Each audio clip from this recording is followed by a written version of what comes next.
Bienvenidos a Akasha. Vamos a desarrollar un tema esta noche que es la piedra angular, nunca mejor dicho, grabado en un trozo de esmeralda, los 13 preceptos de la alquimia. Estos 13 preceptos fueron desarrollados según la tradición. Están atribuidos por el padre de la alquimia, Hermes Trismegistus, el así llamado 3 veces grande, 3 veces iniciado, el que contiene la filosofía de alrededor de todo el mundo.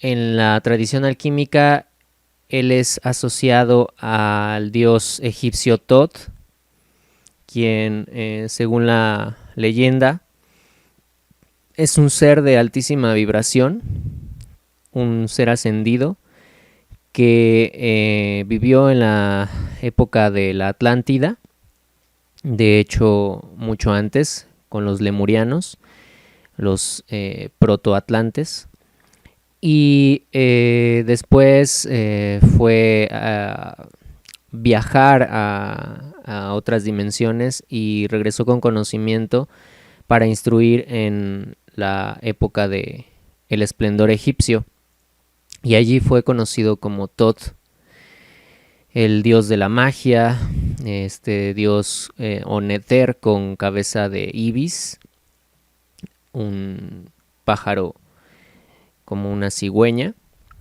Es el dios de la magia, el dios de la astrología, el dios de la alquimia. Y luego en Grecia fue conocido como Hermes, el dios Mercurio, el dios de la inteligencia, de los mercaderes. Entonces él fue 3 veces iniciado como guerrero, mercader, avatar o pontifex, sacerdote, y por lo tanto mago. Vamos a estudiar uno por uno los preceptos de este tratado, el tratado más antiguo de alquimia que se conoce. Se fueron descubriendo luego manuscritos que tenían el mismo contenido alrededor de el siglo XIV, XV, XVI. Los tratados medievales se hacía alusión a este conocimiento que estaba plasmado en una roca, ¿no? En una tabla de esmeralda.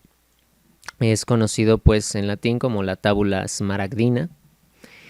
Y lo que nos ocupa ahora es propiamente el contenido de la manera más congruente para llevarlo a la práctica. Entonces vamos a iniciar con el primer precepto de estos 13 que demarcan el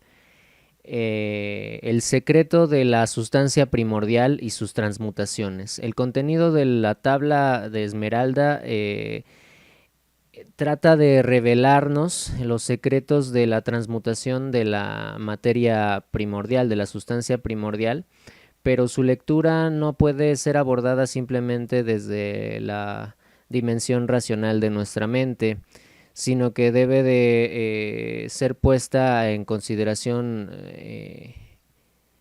empírica a través de la experimentación y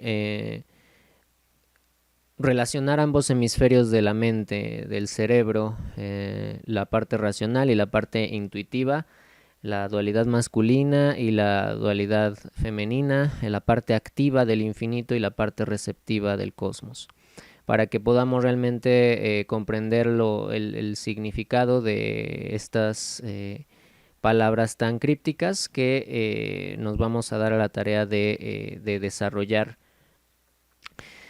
Bien, entonces vamos a atender el primer precepto, que dice lo siguiente: lo que digo es verdad, sin mentira, cierto y muy verdadero. Este primer precepto nos hace fuerte énfasis en la revelación de una verdad del orden de de la verdad superior, que no está sujeta a lo que llamamos desde la locución griega aletheia. Esta aletheia, que es una verdad que se esconde dentro de un discurso que aún no ha sido revelado, tiene gran influencia en nosotros cuando decimos algo sin conocimiento de lo que estamos hablando. Hermes Trismegisto, al ser 3 veces iniciado, no podía hablar de otra forma que no fuera por medio de la otra parte de la verdad que los griegos llaman veritas. Entonces la verdad se divide en veritas y aletheia. La parte que nos atañe pues es veritas. Veritas es el conocimiento real, auténtico y verdadero, mientras que la aletheia, al ser una verdad teñida de interpretaciones, teñida de paradigmas, de juicios de valor, no deja de ser realidad, pero no por ello entra en el registro de lo real. Y la realidad tiene el matiz de estar teñido por un id intermedio. Real, id, ad. La realidad es sustancialmente diferente a lo real, el artículo lo denota, lo real, es diferente a la realidad, en el sentido de que yo puedo suscribirme a una aletheia, yo puedo suscribirme a una verdad paradigmática, yo me puedo suscribir a un conocimiento hegemónico, un monotema imperante, y bajo esta verdad del orden de la aletheia puedo conducir mi vida y pasar siempre como dormido por esta encarnación.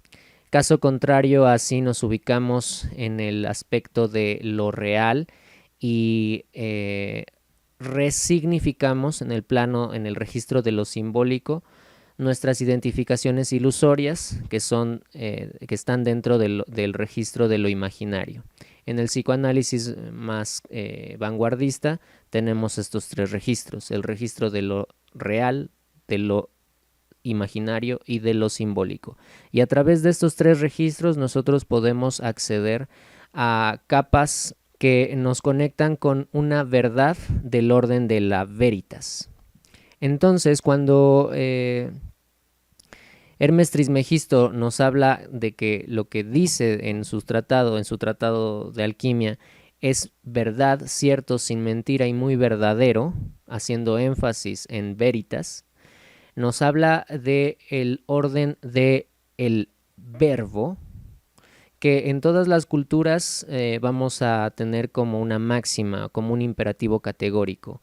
El verbo, que es Dios encarnado, el verbo es una cualidad divina, es decir, hay que acceder por medio de veritas y no de aletheias que se pueden estar consumiendo, reproduciendo, emanando de nuestra interioridad. Acceder a la cualidad divina del verbo. El verbo tiene tres aspectos, los cuales son los siguientes. El primero es armónico creador.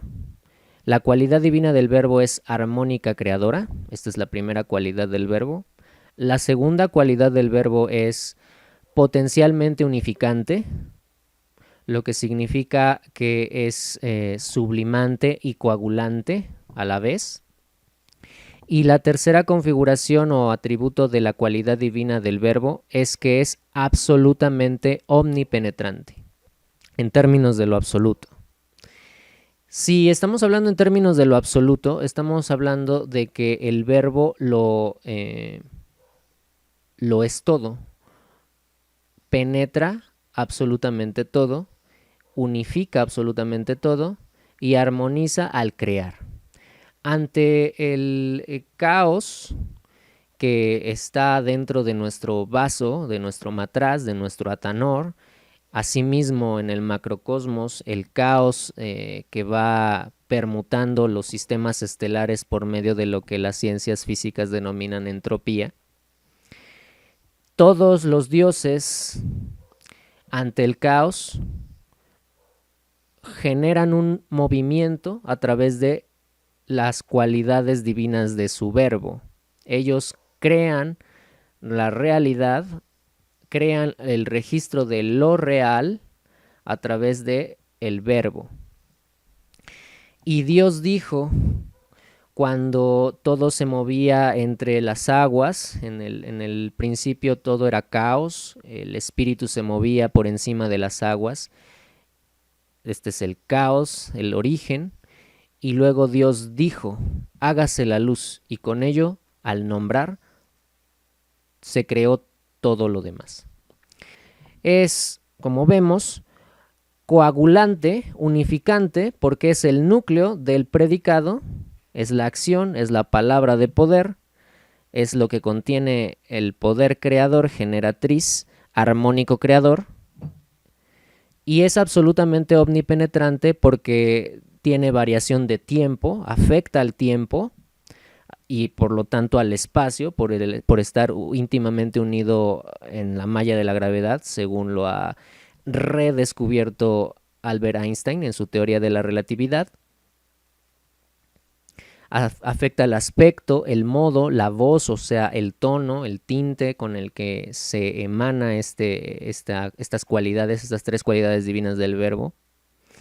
Y esta clase de palabra que expresa una acción es un proceso que afecta el estado o la existencia de las cosas, las personas. En el camino y el sendero de la iniciación se nos enseña con mucho énfasis a atender siempre a el verbo y a la energía sexual. Estos dos componentes, el verbo y la energía sexual, conforman un eje simbólico creador. En iniciación se nos enseña siempre a educar, administrar, sublimar y economizar el verbo y la fuerza sexual como un componente unitario para siempre escucharnos, los sentidos auriculares del ser, que como hemos dicho en el conocimiento védico, por ejemplo, a Arjuna en su nigredo alquímico, en su etapa más oscura, su noche oscura del alma, llamada en el Bhagavad Gita la desolación de Arjuna. Arjuna es el humano, la desolación del ser humano. Allí es donde se presentan las cualidades del ser divino que uno puede llegar a ser. Dios, Krishna en este caso, se le encarna en el cochero, en ese que conduce los caballos, ese que nos lleva a donde le dijimos con el verbo a donde nos vamos a dirigir. Y por medio de esta palabra en sánscrito para el cochero, auriga, etimológicamente rastrearla, nos llevará sin lugar a dudas a los sentidos auriculares del ser, auriga, escucharnos. En iniciación entonces es importantísimo, al grado del primer precepto de la alquimia, el saber escuchar cosas divinas, para saber escuchar exactamente lo que hablamos, porque neurológicamente cuando hablamos en el encefalograma se activan neuronas y se activa el hemisferio izquierdo, pero como no hemos aprendido como humanidad a escucharnos incluso cuando hablamos, el hemisferio derecho no está en juego, así que no hay unión de polaridades, no hay matrimonio alquímico, no hay reconciliación de paradojas, no hay alquimia. También será importante no solo aprender a escucharnos, sino a saber comunicarnos desde la tonalidad. En el conocimiento chamánico, el tonal, por eso se llama de esa forma, porque es el tono con el que impregnamos el mundo cotidiano. La forma de nuestros afectos, nuestros sentimientos, es de importancia crucial el estar siempre evaluándolos.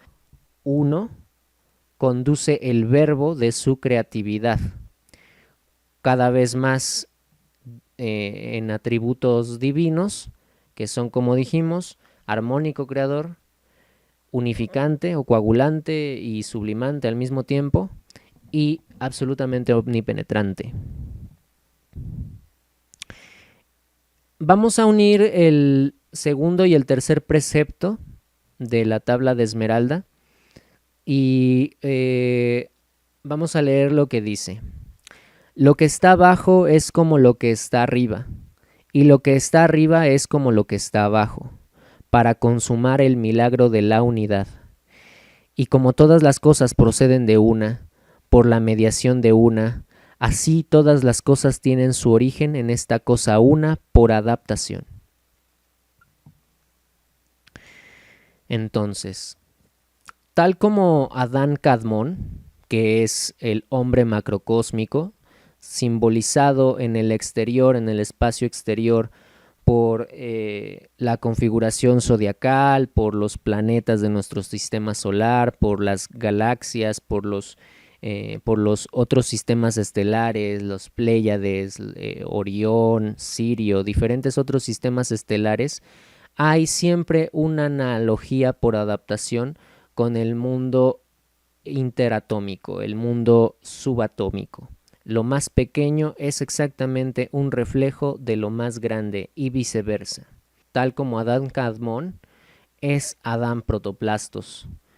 Es una virtualidad que se expresa en nuestro microcosmos humano, en nuestras células, en nuestra sangre, en nuestra energía psíquica, que es la libido en movimiento, sublimada, refinada, llevada a una instancia superior, elevar el espíritu para fijarnos de los asuntos netamente materiales y empezar a unificar este aspecto material con este aspecto divino. Tal como es arriba, en el sistema humano, tal como es arriba, el cerebro, hablando fisiológicamente, es abajo, el sexo. Por medio de los estímulos que mi cerebro, a través de las sinapsis neuronales, va liberando hormonas, endorfinas y diferentes sustancias que van produciendo estados de conciencia en mí que van a atender fisiológicamente a la forma de crear mi realidad a través de mi energía sexual y viceversa. Mi energía sexual, si está refinada o por el contrario, si está totalmente enfocada en la satisfacción de los placeres sin importar y sin dar miramientos y abusando de los demás y tal y tal y tal, influirá de forma bidireccional el comportamiento de mi cerebro y le hará modificar incluso su fisionomía. Una fuerza sexual no sublimada, una fuerza sexual atendiendo solo a lo telúrico, a la materialidad de los aspectos mundanos de las bajas pasiones inferiores, no promueve el crecimiento de nuestro cerebro. Esto es lo que le ha sucedido a las especies animales, en el sentido de que ellos están unidos a sus instintos más asertivamente, más fielmente a sus instintos que nosotros, que podemos como humanos pues trabajar, sublimar. Y por esto se denota una fuerte superioridad en tanto la cadena biológica, ¿no? Al ser humano se le confiere un eslabón superior en ese sentido. No permitamos pues que la filogénesis de todas las especies que habitan en nuestro organismo, la fuerza de las serpientes, la fuerza de los reptiles, la fuerza de los felinos, la fuerza de los rumiantes, de alguna manera nos dominen y seamos híbridos, ¿no? Seamos más bien animales híbridos que están unidos a sus inferioridades. Y Dice la tabla de Esmeralda para realizar los milagros de la unidad. Entonces, tal como es arriba, mi cerebro, que por medio de sus procesos puede influir mi forma de percibir y de relacionarme con los demás seres y por lo tanto entrar en contacto a través de las vinculaciones sexuales, que todo en esta vida es sexuación, son vínculos, y viceversa, ¿no? Yo dependiendo de cómo me conduzco por medio de mi sexualidad, tener una mente mucho más adaptada para la evolución y la trascendencia, realizar los milagros de la unidad. En este sentido fisiológico, la unidad está conferida en el corazón. Este es el primer órgano que se forma en Egipto, por ejemplo, se conservaba el corazón en lugar del cerebro, al cual se le extraía por la nariz con diferentes instrumentos y era el corazón el que se preservaba. Entonces, este es el primer órgano en formarse. Esta es la unidad que va a dar paso a esta es la unidad central que va a dar paso a las polaridades inferior y superior, en tanto fisiológicamente hablando, cerebro y sexualidad. Paracelso, un excelente alquimista, probablemente el más famoso de todos, padre de la medicina, él asocia a las estrellas con el espíritu. Las estrellas son el espíritu en este Adán Kadmon, en este cuerpo universal. A los planetas los relaciona como templos iniciáticos de nuestro sistema escuela solar. Estamos aquí en una encarnación en este sistema solar como en una suerte de templo de aprendizaje, en una escuela en la que venimos a generar una maestría de unificación de las polaridades. Esto es básicamente lo que venimos a hacer en la encarnación, a reunificar nuestra dimensión superior con nuestra dimensión inferior, y para eso necesitamos estar anclados en la dimensión más inferior posible, la cual es esta, en la que nos encontramos, el mundo cotidiano que nos rodea, que es de primerísima atención y de energía ultra densificada. Los objetos son muy sólidos aquí. Por medio de elevar y sublimar nuestro espíritu, podemos entrar en contacto con mundos sutiles que nos permiten el entendimiento del manejo más plástico de la materia, para cuando estamos en una conciencia más densificada, cuando estamos en pleno apogeo, en la hora pico de nuestro devenir en el mundo, de nuestro quehacer. Entonces, de alguna manera podamos sostenernos sobre esa veritas, que es el verbo que nos ha generado, vaciarnos, ese hálito que en las ciencias yógicas Brahma exhala. Cuando él exhala, el universo se expande, y cuando él inhala, el universo se contrae. A los planetas de este sistema escuela solar, Paracelso lo relaciona como la parte móvil o los órganos de este sistema, ¿no? Son los órganos de este Adán Kadmon, ¿no? De este hombre macrocósmico del universo que se nos presenta allá afuera, inconmensurable, incognoscible, pero que conociéndonos a nosotros mismos, sabiendo las relaciones que tienen los planetas dentro de nuestro psiquismo, algo más podremos hacer que simplemente contemplar el abismo que está allá afuera. La astrología es, de hecho, puede ser asumida desde este entendimiento del segundo y tercer precepto de la tabla Esmeralda como una ciencia sagrada para rasgar el registro de lo imaginario y acceder al registro de lo simbólico, para de esta misma forma resignificar ese registro imaginario con nuevos significantes que sean de un orden superior, de una categoría más elevada, entrar cada vez más en el registro de lo real, finalmente. Como decíamos al principio, el psicoanálisis más vanguardista identifica 3 registros: el registro de lo imaginario, de lo simbólico y de lo real. El registro de lo imaginario está configurado por imágenes, como no podía ser de otra forma. Las imágenes pueden ser acústicas o visuales, ápticas. Son ilusiones en las cuales decidimos encarecidamente vivir a través de la emanación y el consumo, es decir, del hablar y del escuchar un sinfín de aletheías. Estas aletheías son el componente básico del registro de lo imaginario, la malla de la ilusión, el velo de Isis. A través de entrar al registro de lo simbólico, vamos a entrar en contacto con otras categorías de interpretación de la realidad. El paradigma hegemónico que hemos estudiado, que tiene un nombre mitológico, la esfinge, está dentro del plano de el registro de lo imaginario. Pero no por eso deja de ser una verdad. No por eso deja de tener influencia. No por eso deja de ser el hecho de que nos dediquemos a la política, a la economía, a la ciencia o a la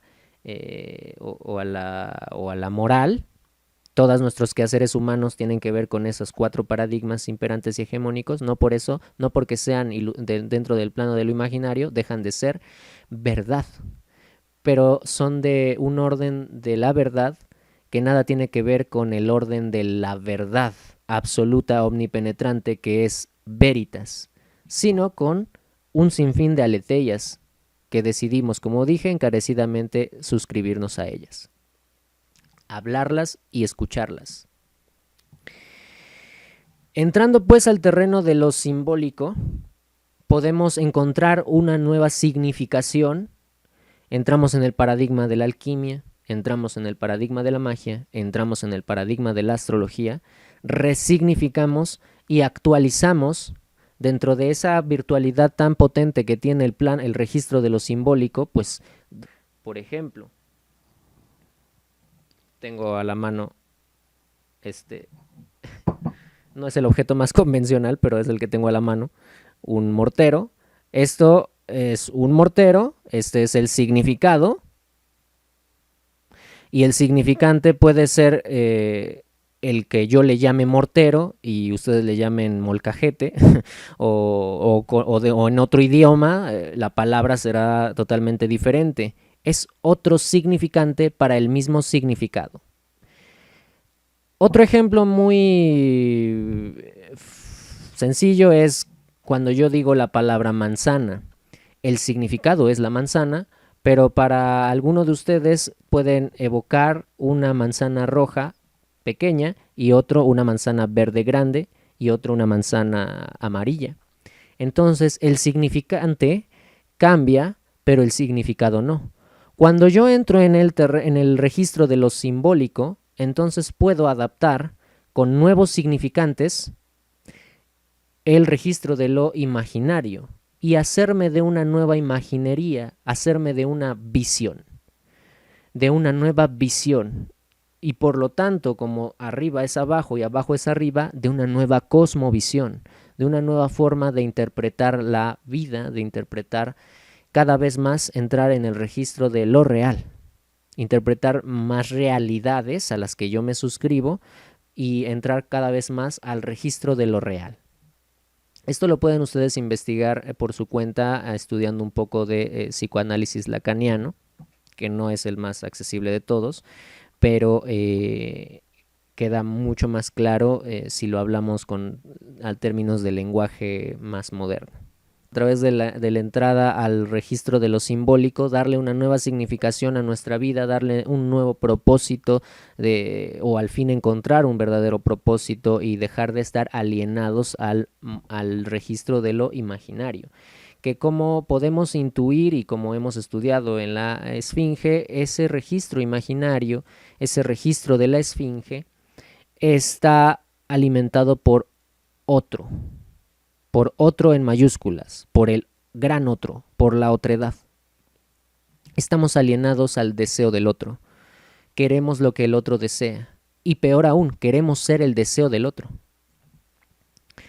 El cuarto precepto dice: El sol es su padre, la luna su madre, el viento le lleva en su vientre, su nodriza es la tierra. El fuego del sol emite plasma a través de los vientos solares. Esto está corroborado por la ciencia, que ahora lo llama CME o eyección de masa coronal. Eyección de masa coronal. El precepto dice, el sol es su padre. ¿Qué tiene que tener un padre para ser considerado padre? Poder engendrar por medio de un proceso muy natural de la paternidad que se inicia a través de una eyaculación. Entonces, si la ciencia llama eyección de masa coronal, corona, ¿no? La corona, como las enfermedades coronarias del corazón, y sabemos que el logo solar tiene que vivir dentro de un corazón dignificado, no de cualquier corazón, evidentemente, de un corazón que tenga la capacidad de albergar a Dios. Entonces esto ya nos está dando una pauta dentro del registro de lo imaginario que se ha adscrito a un registro de lo simbólico que ha construido la sociedad científica como la conocemos, ¿vale? Entonces, el fuego del sol emite plasma, su energía está en estado de plasma, es el fuego en estado ígneo, ignis en latín, a través de los vientos solares, así se les denomina, tormentas solares, vientos solares. Esta eyección de masa coronal. Entonces, el aspecto lógico de la inteligencia del sol, el sol tiene una inteligencia muy lógica, que se emite por medio de estas explosiones solares, engendra la vida del planeta. La inteligencia del Sol, así como funciona a través de espirales, va generando las espirales de las flores, las espirales de los caracoles, nuestras formas espirales, ¿no? Nuestro oído tiene una forma espiral también, porque decíamos que los sentidos auriculares están en contacto con lo divino, ¿no? Entonces, el aspecto lógico es un logos, recordemos, el verbo del sol, el aspecto lógico, la palabra del sol, la palabra de Dios que se expresa a través del fuego del sol, engendra la vida del planeta. Por medio de su calor es que vivimos, ¿no? Si nos retiraran el sol no tendríamos forma de subsistir. Dice, la luna es su madre. Entonces, el aspecto magnético y cíclico de la luna sostiene la vida en el planeta. Esto es así. Causando las mareas, la luna causa las mareas que irrigan la tierra, el agua, el elemento agua, aqua en latín, y estabilizando el eje de rotación del mundo. Si no existiera la luna, si la luna se saliera de órbita, el planeta no tendría la estabilización que tiene. No se irrigaría la Tierra por medio de las mareas y el eje de la Tierra entraría en un vórtice entrópico. Entonces, el aspecto afectivo deseante de la dimensión psíquica lunar genera el subconsciente y las inercias energéticas del tipo afectivas. En astrología evolutiva, por ejemplo, comprendemos que entrar en contacto con nuestra dimensión lunar es entrar en contacto con el mundo de los afectos. Esto lo saben culturas iniciáticas alrededor de todo el mundo. Las culturas chamánicas, por ejemplo, los queros, que son la cultura sagrada de los incas, llaman precisamente al aspecto masculino el sol, Inti, y a Quilla, la luna, el aspecto femenino. El aspecto solar es lógico y racional para esta cosmovisión ancestral de los indios quero, y el aspecto lunar es femenino y afectivo. Entonces uno en iniciación siempre debe atender a lo que dice, lo cual es el logo solar, y cómo lo dice, lo cual es el mundo afectivo lunar, el cómo. Las personas no se cansan de preguntarme cómo hago esto, cómo hago aquello, conectando tus afectos y alineándolos con tu palabra y con tus pensamientos. Por eso ayer vimos también en la clase del diseño de un hechizo para tu grimorio que debías de involucrar una palabra de poder, esto es el logo solar, y un ritual que te sostenga en una vibración, en un afecto, en un modo, en un modus operandi, en un mood. Ahí está el cómo. ¿Cómo hago esto? Con el logos. Con el logos yo tengo que ser capaz de alterar el cómo. Entonces, cuando me preguntan cómo lo hago, encuentra una palabra de poder, encuentra el verbo, encuentra el logos y sostente sobre una vibración del cómo, sostente sobre la luna, sostente sobre tu mundo sublunar, sostente sobre tus afectos, sobre tus emociones, tus sentimientos, y entonces imprímele la mayor carga de emotividad a tu ritual para que ese hechizo surta efectos, si estamos hablando del paradigma de la magia. Dice que el viento le lleva en su vientre. Entonces, el viento solar es el vehículo del fuego plasmático o logos solar.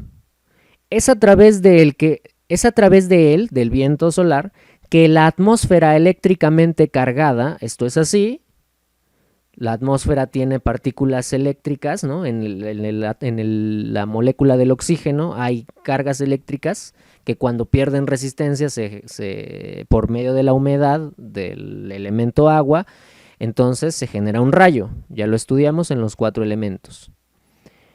Es a través de él que la atmósfera eléctricamente cargada puede comunicar energía de un lugar a otro alrededor del planeta. Entonces, el viento que trae en su vientre al logo solar puede comunicar, nunca mejor dicho, comunicar energía de un lado al otro del planeta. Los vientos que nos circundan esta tarde van a estar en el otro lado del mundo la mañana que sigue. Y dice finalmente el 4º precepto, su nodriza es la Tierra.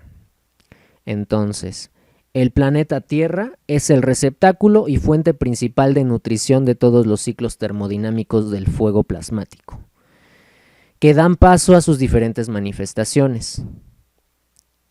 Puede ser el núcleo incandescente de la Tierra. Esta es una manifestación del fuego plasmático. El fuego que está en todas partes puede ser el núcleo de la Tierra o puede ser la chispa que haga efervecer un mineral que tiene un cuerpo orgánico que es la Tierra. La Tierra es su nodriza, que lo alimenta, le da un sustrato orgánico a la chispa para que ésta siga viviendo. Por eso los minerales y las piedras y las gemas preciosas están vivas. Una vida geológica, no es una vida biológica, es una vida mucho más latente, es una vida muy lenta, es una vida que atañe a las frecuencias infrarrojas.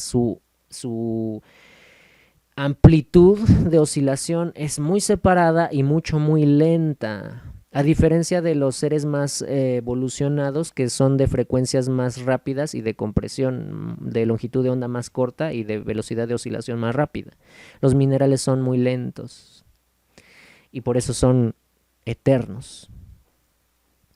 Entonces, ese fuego que está ahí en esa vida tan lenta está siendo alimentada, esta vida está siendo alimentada por un cuerpo orgánico que es propiamente el mineral del que se trate. Los 3 minerales que son los principios de la alquimia son el azufre, el mercurio y la sal.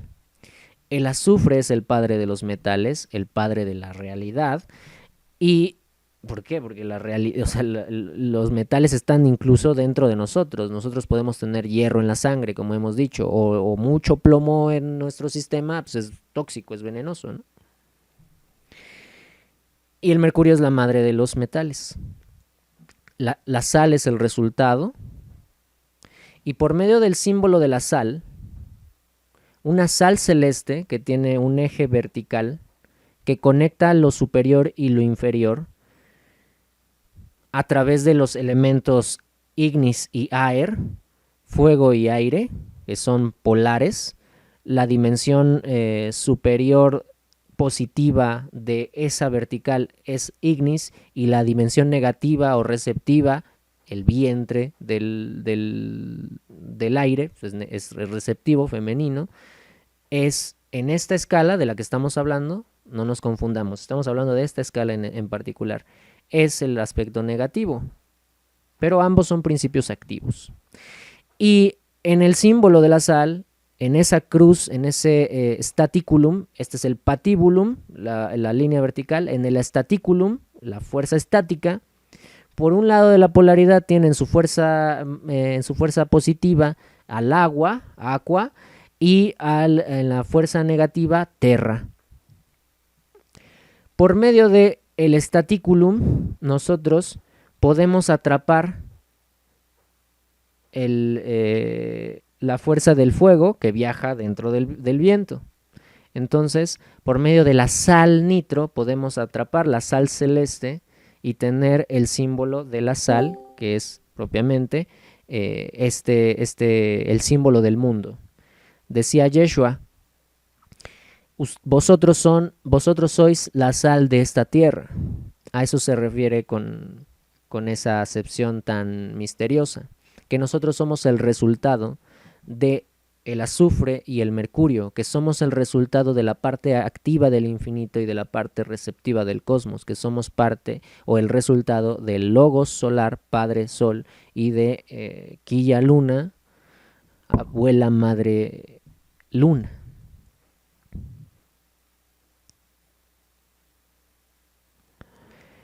Correcto. Entonces, para sintetizar lo que este precepto significa, en alquimia buscamos coagular ese fuego, ignis, de orden superior, a través de lavajes, aqua, y sublimaciones, aer, en una piedra, terra, de pureza excepcional, capaz de albergarlo. O sea, la consecución de la piedra filosofal.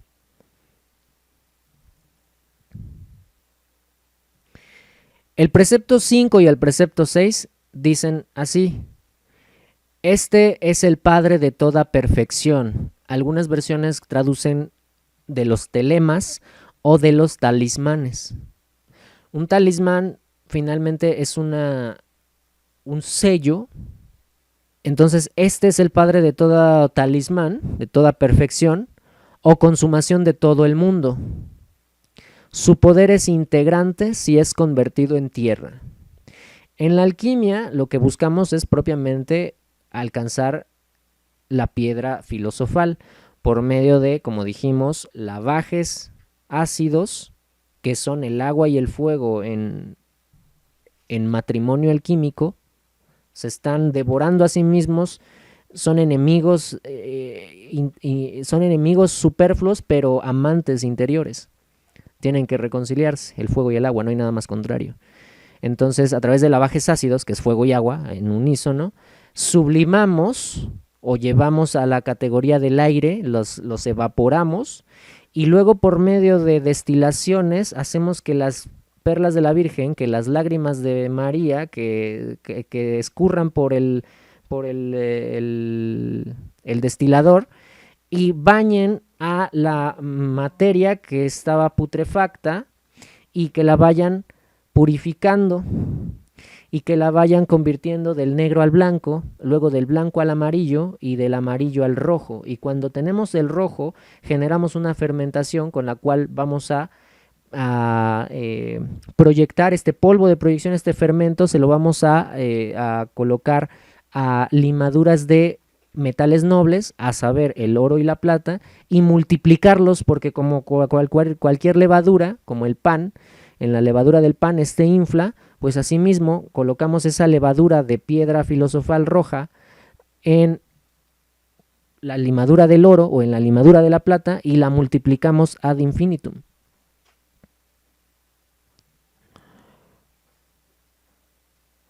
Entonces este es el padre de todos los talismanes. Podemos a través de la magia encarnar, como decíamos, un objeto de poder que tenga una función en específico y que nos pueda proteger y tal. Esto es un arte diferente. No es el padre de los talismanes, no es la piedra filosofal, es un objeto de poder. Y dice que su poder es integrante si es convertido en tierra. Es decir, que hay que atrapar ese fuego en una tierra, que esa piedra tenga una chispa primigenia, ¿no? Entonces yo le puedo imprimir el verbo a una piedra y hacerla un objeto de poder también desde la magia. Ok, ¿qué significa esto? El sol es el espíritu o logos y la luna es el alma o sustancia. Cuando se unen en matrimonio químico el rey y la reina, juntos son el revis, que ya también estudiamos.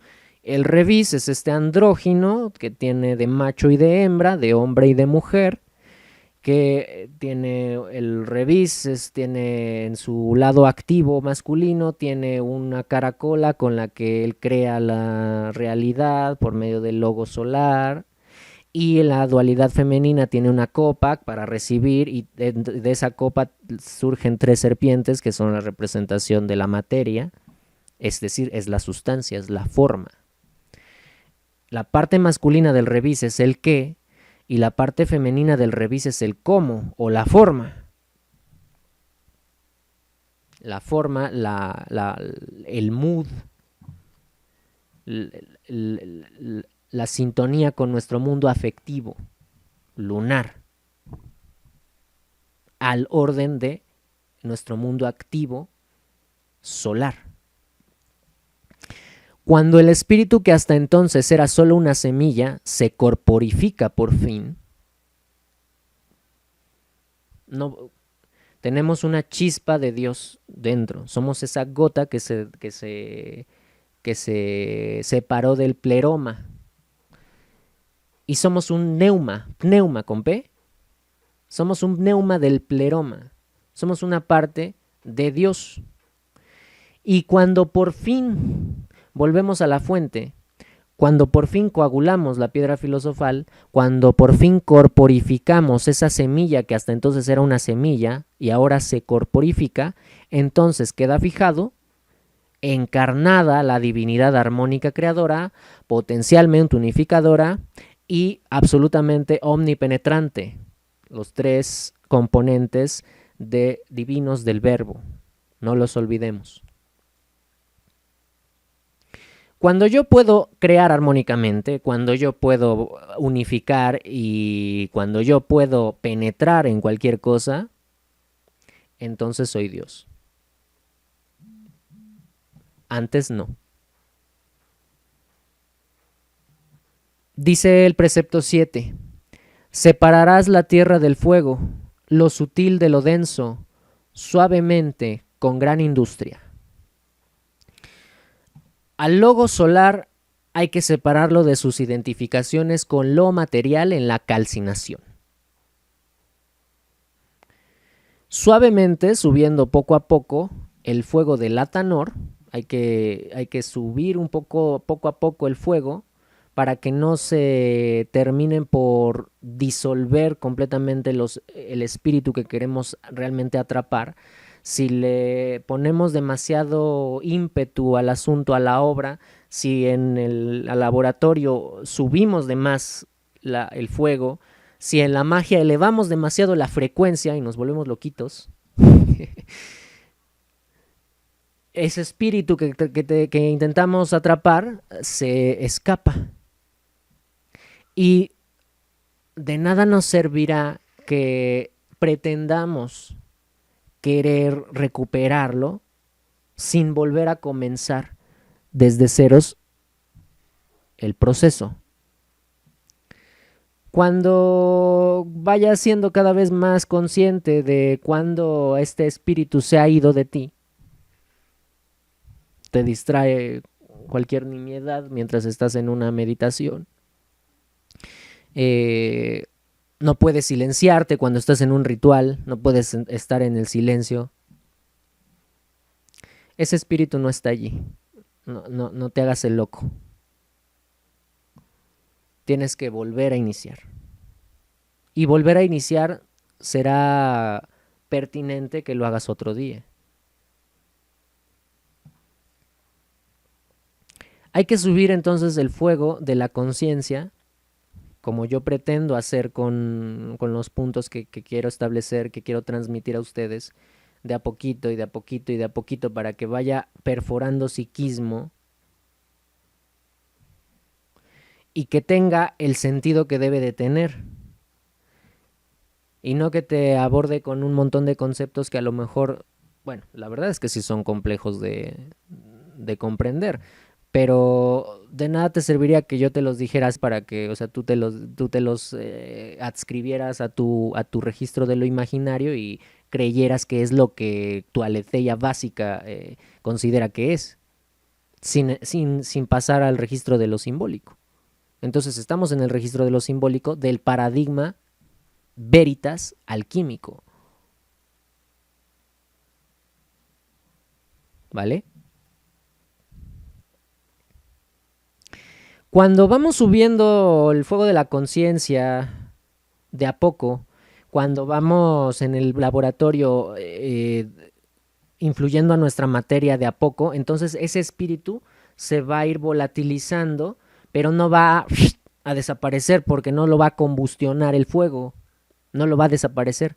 Entonces yo te puedo transmitir algo así de a poquito, suavecito, ¿no? Un fuego suave, un fuego sexual, un fuego digestivo, para que esto vaya teniendo sentido, para que te des tiempo de asimilarlo, para que primero va a entrar la mayoría de las personas, va a entrar en su nivel intelectual. Va a llegar un punto en el que todo este conocimiento a nivel intelectual va a apelmazarse en el mundo emocional tuyo. Va a aterrizar en el mundo sublunar, va a aterrizar en tu cuerpo astral, y vas a comenzar a tener sueños de otro orden. Cuando vamos subiendo este fuego paulatinamente, lo que vamos a promover en nosotros es una desubjetivación, en términos modernos. En términos iniciáticos, es que a través de Vichara vamos a promover Vairagya. Vichara es la autoindagación, si se quiere traducir, que nunca es la mejor fórmula para traducir términos orientales al pensamiento cuadrado antropológico de los occidentales. Pero podríamos decir que es una autoinvestigación, una autoindagación de vernos, de reflexionar sobre nosotros mismos, para lograr Vairagya, que significa desapego. Pero recuerda, estos son términos iniciáticos y ahora estamos a la mitad de la tabla de Esmeralda. Por lo tanto, si no te has permitido distraerte con cualquier nimiedad,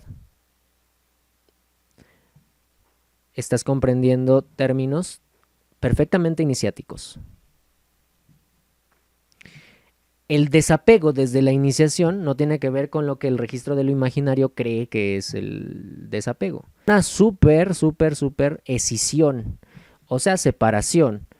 Una separación en el plano de lo simbólico. Entras al plano de lo simbólico, estamos autoinvestigando.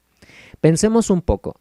Si yo quiero analizarme, si yo quiero hacerme una evaluación, si yo quiero realmente saber qué diablos está pasando conmigo, ¿cómo tengo que estar?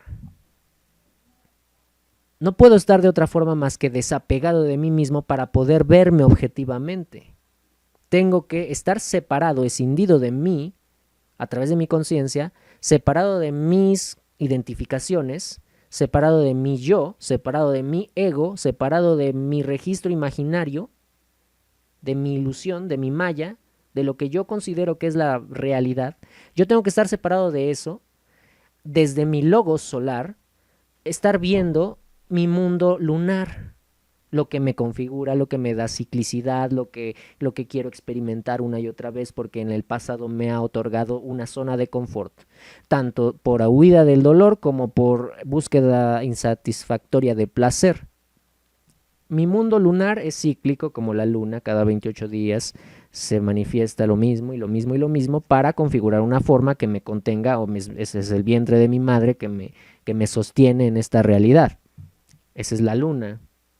La madre del padre de los talismanes es la luna, ¿no?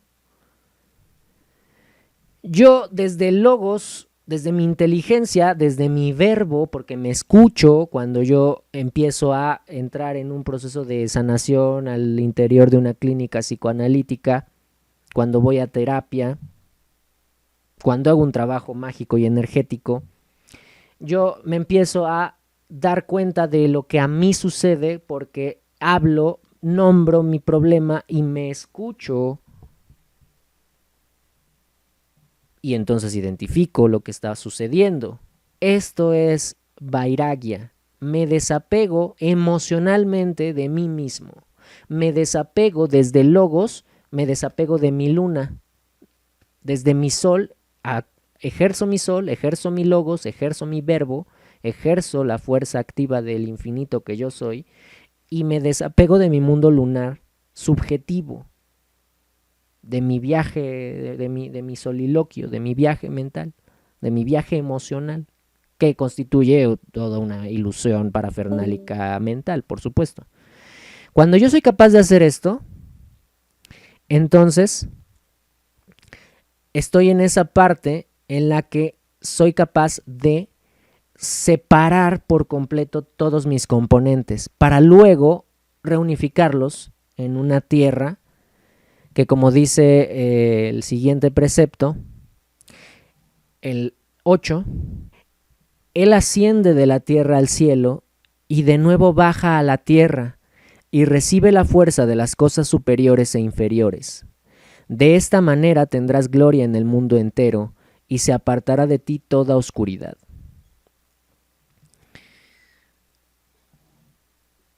Estos procesos de desapego lo que van a hacer es separar, analizar nuestros componentes.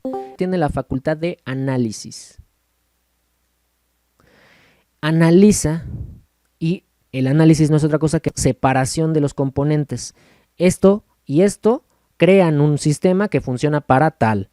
Esto y esto funciona juntos, funcionan como un sistema que funciona para tal. Y todos estos juntos crean lo que yo soy íntegramente, lo que estoy siendo, lo que devengo, lo que deviene mi ser.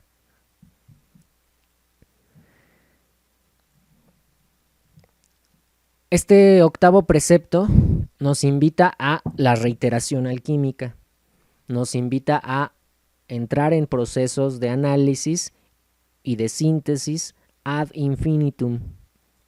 Dice que Él asciende, esta fuerza, el logos asciende, lo habla desde una tercera persona, ¿se dan cuenta? Él.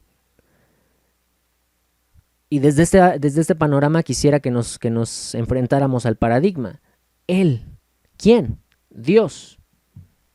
Dios asciende en el laboratorio, subimos por medio de sublimaciones, el fuego hace que se evapore, las partes más terrosas quedan al fondo, las apartamos, nos hacemos un análisis, nos apartamos y un espíritu más noble en nosotros toma el control de la situación, que está más cerca de Dios.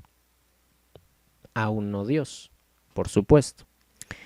El precepto 9 dice: esta es la fuerza fuerte de todas las fuerzas, venciendo, algunas versiones dicen controlando, todo lo sutil y penetrando toda cosa sólida. Aquí literalmente dice fuerza fuerte. Y recordemos que las ciencias actualmente han descubierto 4 fuerzas fundamentales. La gravedad, que funciona a grandes escalas. Esta es la primera fuerza. La segunda fuerza es el electromagnetismo. El electromagnetismo funciona a escalas medias. Y tenemos a las interacciones nucleares fuerte y débil. Está hablando de la fuerza nuclear fuerte. La fuerza nuclear fuerte es la que, a pesar de que la fuerza repulsiva, las partículas que constituyen el núcleo de los átomos, la fuerza repulsiva que separa las partículas elementales, quarks, leptons o bosones, dentro de los átomos, en los núcleos, ¿cómo es que se pueden quedar fijos? ¿Cómo pueden estar interactuando entre ellos si se supone que esa fuerza repulsiva los dispararía y no habría una constitución molecular después de todo? Para eso entra la fuerza nuclear fuerte. Dice el precepto 9 que de lo que estamos hablando, de esta fuerza que está circulando, que la lleva el viento, que su madre es la luna y que su nodriza es la tierra, que la alimenta la tierra, ¿no? Y que circula y va de arriba abajo y vamos haciendo reiteraciones y todo esto. Esa fuerza, esa presencia, esa energía, esa conciencia, ese calor, esa termodinámica, es la fuerza nuclear fuerte. Es la fuerza fuerte de todas las fuerzas que vence y controla todo lo sutil. Yo a través de esto tengo la capacidad de influir cualquier cosa densa, así como cualquier cosa sutil. Estoy por encima de todo lo demás. Y no solo por encima, sino dentro.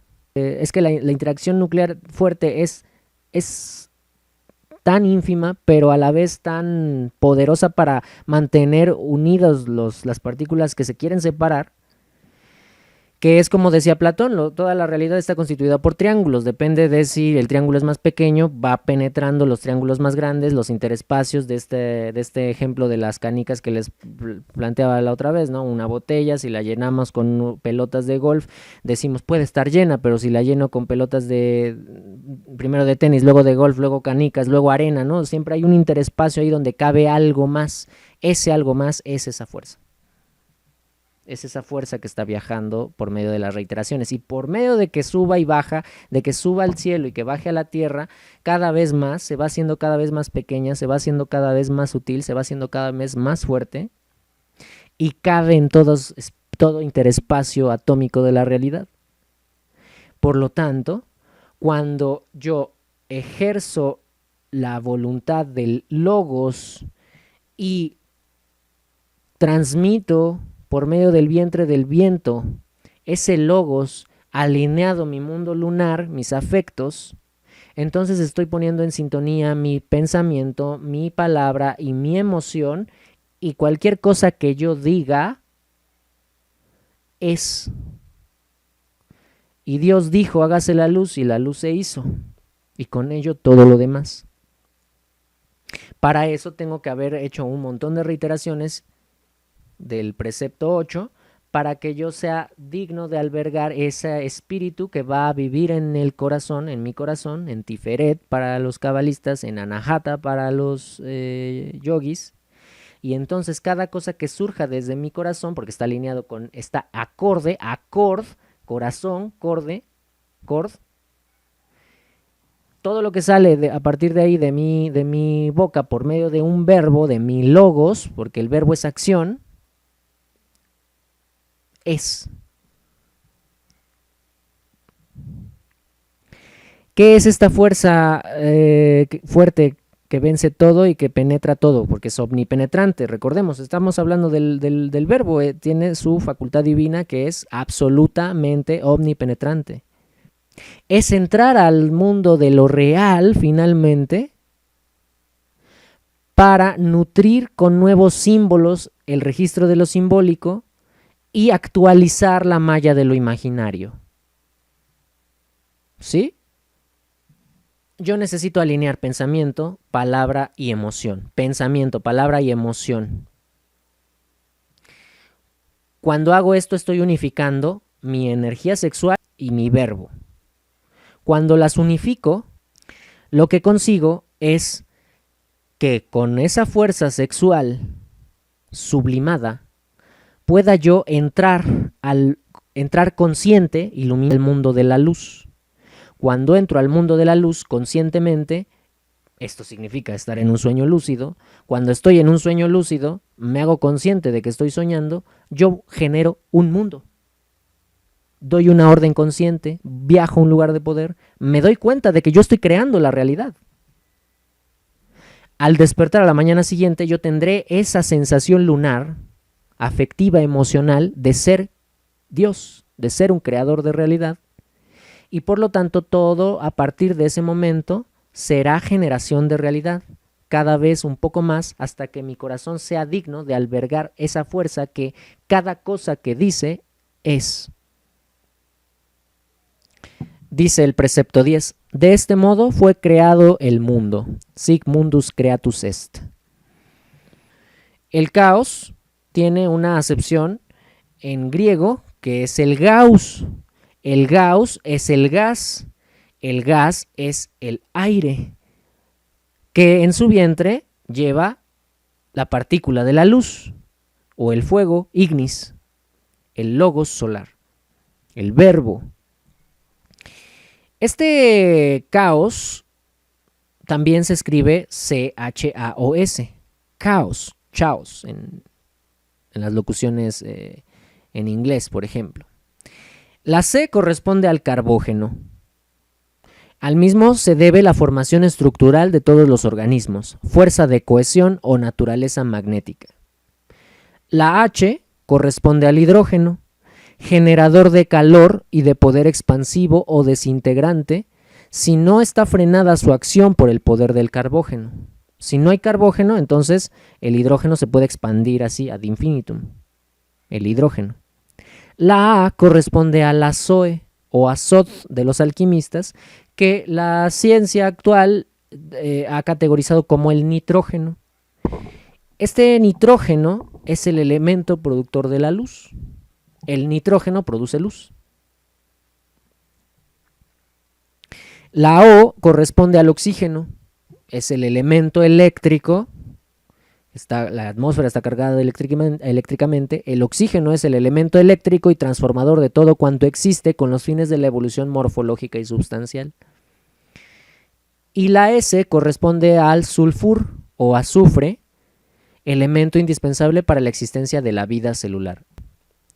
Esto sintetiza correctamente el precepto 10, sic mundus creatus est. De este modo fue creado el mundo, a través del caos. A través del caos, que es la primera dimensión de la magia. Nunca se permitan, a partir de ahora, olvidarlo. Lo vamos a seguir utilizando más adelante. La primera dimensión de la magia es el caos de la idea. Mientras está en la mente, es caos. Ya lo dijimos en la clase de la Esfinge. No es sino hasta que el mago nombra que el caos de la idea adquiere el orden por medio de la palabra. Todo está en caos primero y está compuesto por carbono, hidrógeno, azot o nitrógeno, oxígeno y azufre. El precepto 11 dice, de esto surgirán innumerables adaptaciones, cuyo medio está aquí. De este origen surgirán todas las formas que son adaptaciones de esa fórmula que está explícita en la tabla de Esmeralda. Entonces, de esto surgirán innumerables adaptaciones cuyo medio está aquí. Es el descenso de lo espiritual, densificándose cada vez más hasta convertirse en materia. Es la cristalización del fuego sagrado que viaja desde Keter, la serpiente ígnea viaja desde Keter, la corona, hasta Malkuth, el reino. O desde Sahasrara hasta Muladhara.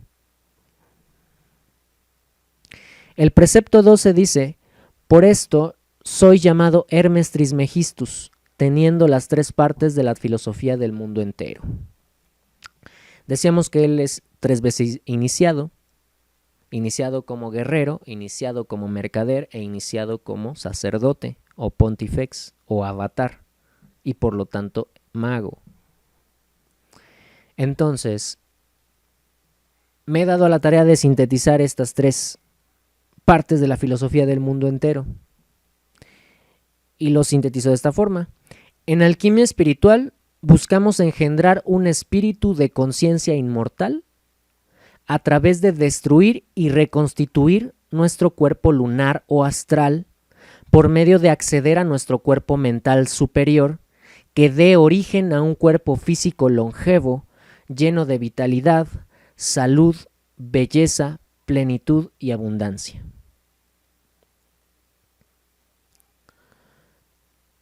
Recordemos el precepto 4 que dice: el sol es su padre, la luna su madre, el viento le lleva en su vientre y su nodriza es la tierra. Entonces, en alquimia espiritual buscamos engendrar un espíritu de conciencia inmortal, fuego, a través de destruir y reconstituir nuestro cuerpo lunar o astral, aqua, por medio de acceder a nuestro cuerpo mental superior, aer, que dé origen a un cuerpo físico longevo, lleno de terra, lleno de vitalidad, salud, belleza, plenitud y abundancia.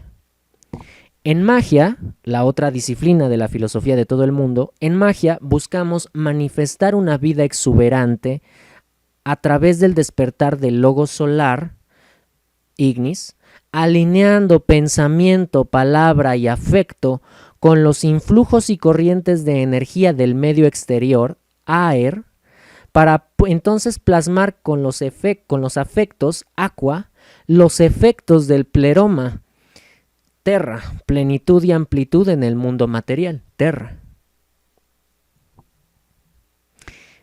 Y la tercera parte de la filosofía de todo el mundo es sin duda la astrología. En astrología buscamos sintonizar el logos macrocósmico con la esencia solar en el corazón, deconstruyendo los paradigmas con los que nos identificamos y resignificando desde una mente plena nuestra inteligencia emocional para estar en mejor control, para estar en mejor control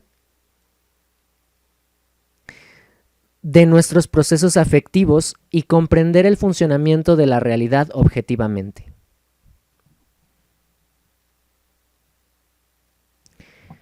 El precepto 13, el último, dice: completo está lo que he dicho concerniente al funcionamiento del Sol. Muchas gracias por escuchar. In Lak'ech.